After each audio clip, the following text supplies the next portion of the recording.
was the best of times. It was the blurst of times. It was the best.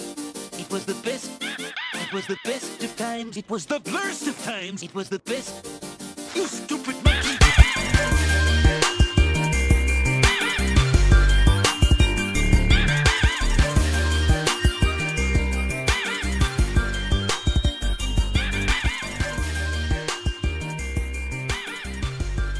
If you look back at the history of the Sniper Ghost Warrior series, you'll find a lot of reviews using words like mixed, averaged, or generally unfavourable.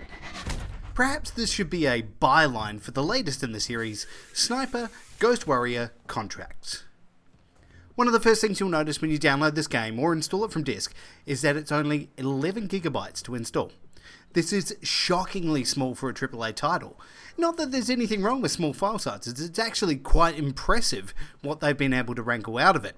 Although you have to wonder if there isn't anything more they could have done. You can almost feel every single pixel on the screen in a very tangible way. Some of the effects here are a lot of fun, especially the bullet camera, but absolutely nothing else has had anything more than a basic graphical overlay. You could get lost in the game while you're playing it, although you'll notice a significant jump in graphics quality the moment you plug in a comparable title, say for instance 1992's Wolfenstein 3D.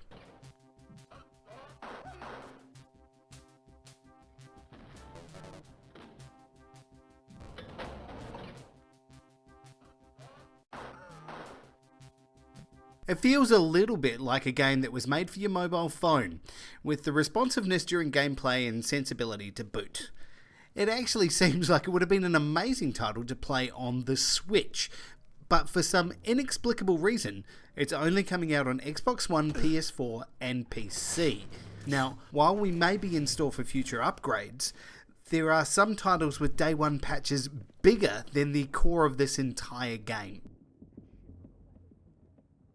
The bullet camera slow-mos are fun, the first dozen times you see them, but they do get a little tiring after a while with the same sloppy animations coming through.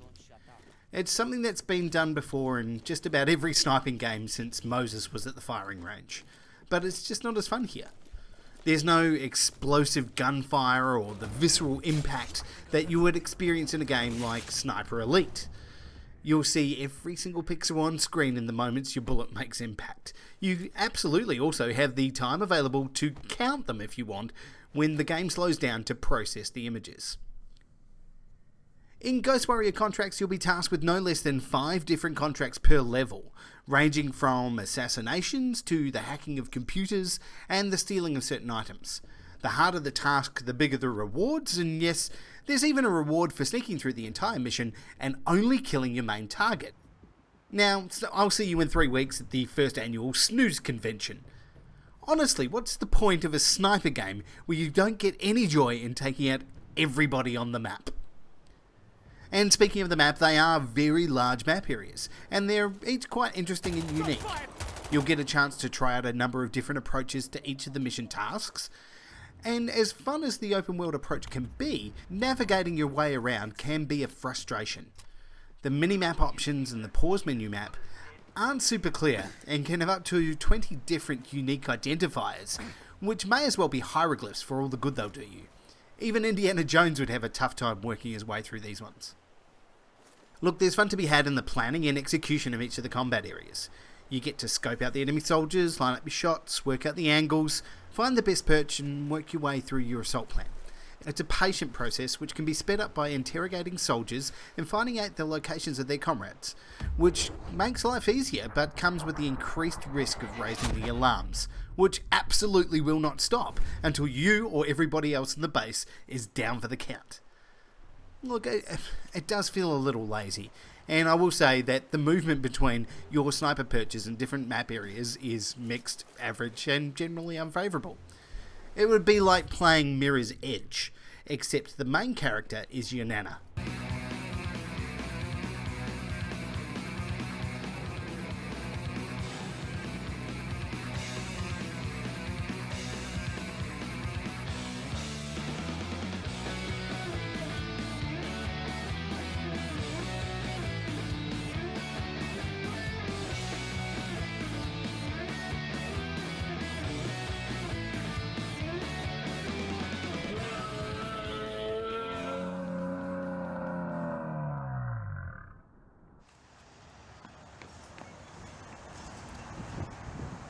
In open combat, which is super easy to get into, there's the broken bullet impact system, which registers in this game as a meshed mess on your screen.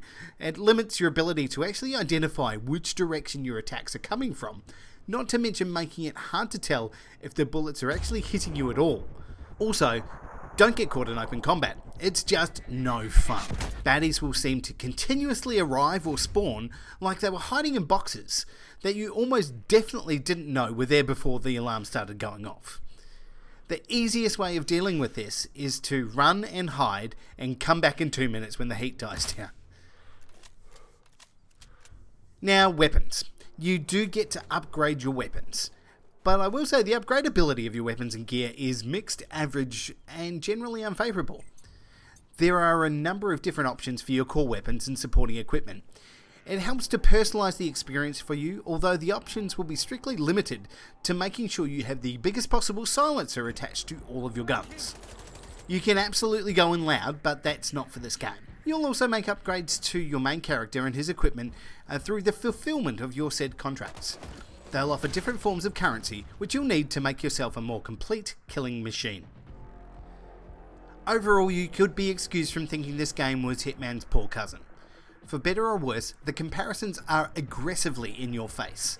The main character, called the Seeker, is essentially Agent 47. Your character now also wears a space-age combat mask, which makes you look a little bit like Dr. Doom at a high-tech, eyes-wide-shut party.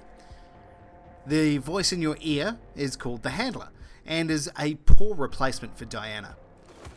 And you've also got mysterious contracts which you continue to accept, and they're done in a video format lifted straight out of the Hitman series. These cutscene videos, used in conjunction with additional loading times, feel significantly longer than they need to be.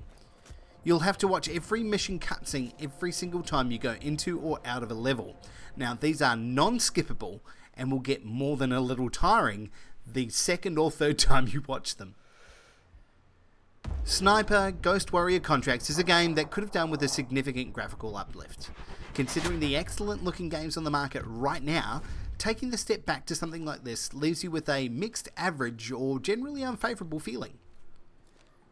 We would have loved to see this on the portable console, because the developers haven't taken full advantage of the full capacity of the current gen consoles. It also seems like this is not that much of a leap forward since the last iteration, Sniper Ghost Warrior 3, released in 2017. Now, if you're a fan of the series, you'll definitely be happy with this year's release, and others may need to look for their thrills and spills elsewhere. Infiltrate the main bunker and upload a virus to the mainframe. For more on Sniper Ghost Warrior Contracts and other games, check out Shaken Not Nerd on YouTube, Facebook, Twitter or Instagram, or subscribe now to Shaken Not Nerd on your nearest podcatcher.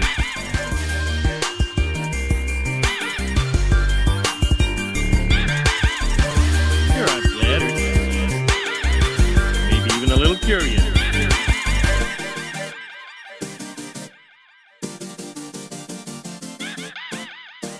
It wouldn't even end yet.